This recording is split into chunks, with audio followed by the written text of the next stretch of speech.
आज या संपूर्ण प्रकरणावर माझ्याकडूनही मी पडदा टाकतेय। दादा खूप धन्यवाद।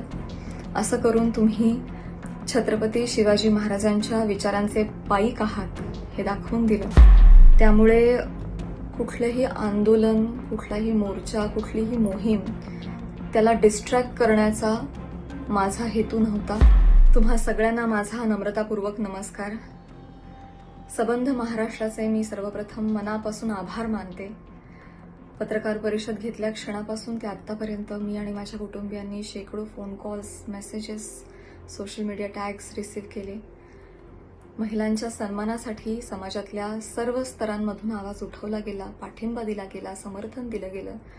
यामुळे आम्हाला फार बळ मिळालं, समाधान वाटलंय। खूप खूप धन्यवाद। त्याचबरोबर माननीय आमदार श्री सुरेश धस यांचे देखील मी मनापासून आभार मानते। अत्यंत मोठ्या मनानं त्यांनी देखील समस्त महिला वर्गाची माफी मागितली, दिलगिरी व्यक्त केली। दादा खूप धन्यवाद। असं करून तुम्ही छत्रपती शिवाजी महाराजांच्या विचारांचे पाईक आहात हे दाखवून दिलं। छत्रपतींची भूमिका महिलांच्या सन्मानासाठी किती कठोर होती हे आपण सगळे जाणतो आणि ही छत्रपतींची भूमी आहे आणि त्यांचे विचार इथे पुढे चालवले जातील हेच तुम्ही या कृतीतून दाखवून दिलंय। धन्यवाद। याचबरोबर मी महाराष्ट्राचे मुख्यमंत्री माननीय श्री देवेंद्रजी फडणवीस यांचे देखील मनापासून आभार मानते। त्यांनी आज जातीनं लक्ष घातलं आणि अत्यंत निगुतीनं, संवेदनशीलतेनं हा विषय पुढे नेला, मार्गी लावला। मनापासून धन्यवाद। त्याचबरोबर महाराष्ट्र महिला आयोग आणि आयोगाच्या अध्यक्षा माननीय रुपालीताई चाकणकर यांचे देखील मनापासून आभार। त्यांनी देखील त्वरित यावर कारवाई केली। आणि अर्थातच संतोषदादा देशमुख यांच्या बाबतीत जे काही घडलं ते बघून सबंध महाराष्ट्र हळहळला, आम्ही देखील हळहळलो। ती देखील घटना अतिशय निंदनीय आहे आणि त्यांच्या कुटुंबियांबरोबर आमच्या सहवेदना आहेतच आणि गुन्हेगारांवर कठोरातली कठोर कारवाई लवकरात लवकर झालीच पाहिजे याच मताची मी देखील आहे आणि मला खात्री आहे सबंध महाराष्ट्राचं हेच मत आहे।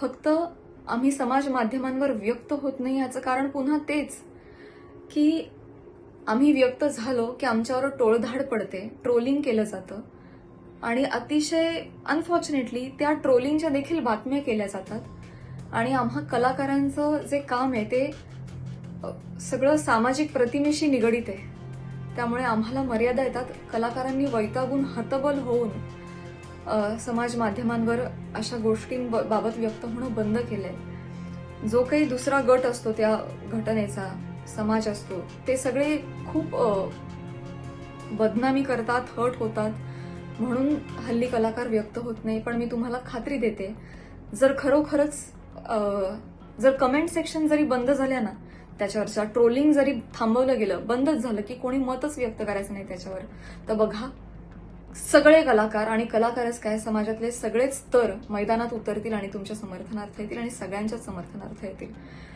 फक्त आता सोशल मीडिया आणि युट्यूब चॅनल्स हे मोकाट सुटलेत, त्यांना कुठल्याही नियमाअंतर्गत बसवता येत नाही। अभिव्यक्ती स्वातंत्र्याच्या नावाखाली मोकाट येत ते।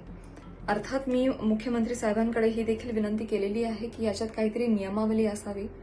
ते देखील मला म्हणाले की केंद्र सरकारपासून सगळेजण याबाबत विचार करतायत आणि काहीतरी मार्ग काढायचा प्रयत्न करतायत। कुठल्या तरी ज्युरिस्डिक्शन अंडर त्यांना त्यांच्यावर कारवाई करता येईल असा प्रयत्न आहे आणि मला खात्री वाटते की माननीय मुख्यमंत्री साहेब या हत्या प्रकरणातील सगळ्या गुन्हेगारांवर कारवाई करतीलच आणि याही बाबतीत कठोर नियम आणतीलच। मला ही खात्री आहे।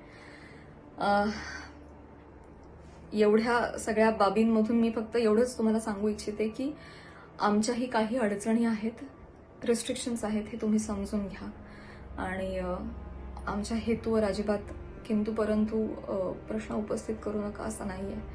कलाकार माणसं ही जास्ती संवेदनशील माणसं असतात, त्यामुळे आम्ही सगळेजण तुमच्या पाठीशी आहोतच।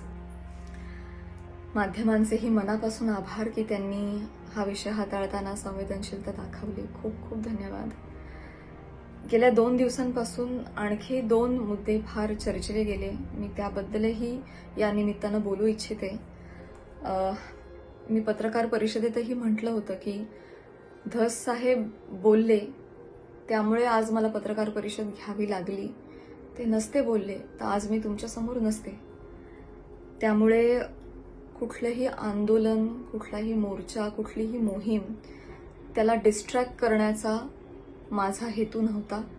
माझ्या मार्फत कोणा दुसऱ्याचाही हा हेतू नव्हता. हे इथे मी नमूद करू इच्छिते, जाहीर करू इच्छिते, क्लिअर करू इच्छिते.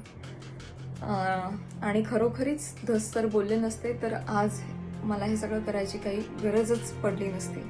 त्यामुळे कोणीही त्यातून कुठलाही गैरअर्थ काढू नये.